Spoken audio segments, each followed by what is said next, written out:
আজকে মনে করেন মেইন গাছ থেকে 1 ইঞ্চি বা 1.5 ইঞ্চি 1 ইঞ্চি অথবা 1.5 ইঞ্চি গোড়ায় রাখে তারপরে কাটতে হবে।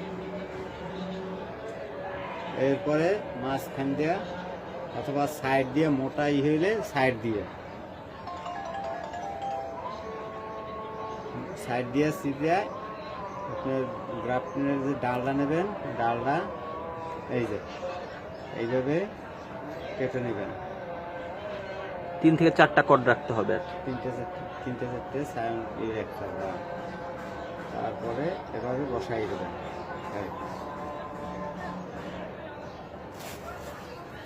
বসাই দিয়ে আপনি এরকম পলি নেবেন, কাটটা নর্মাল পলি এরকম কাটতে নেবেন। এটা বলবে লাম্বালাম্বি কাটবেন, তাই আপনার এটা দিয়ে এইভাবে পেঁচাইয়া বান দিয়ে দিবেন।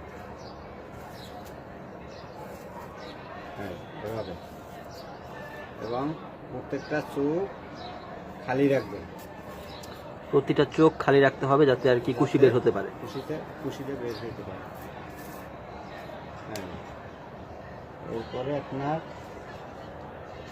5 সাইজ 5 অথবা 5-6 অথবা 6-7 এরকম পিপি দিয়া এইভাবে রেখে গোড়াটা সুন্দর করে বেঁধে দেবেন।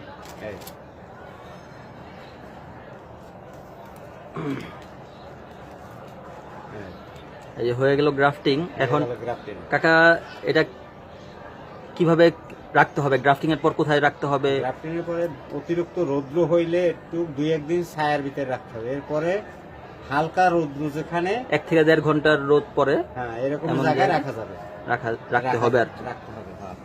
আচ্ছা কাকা, থ্যাংক ইউ।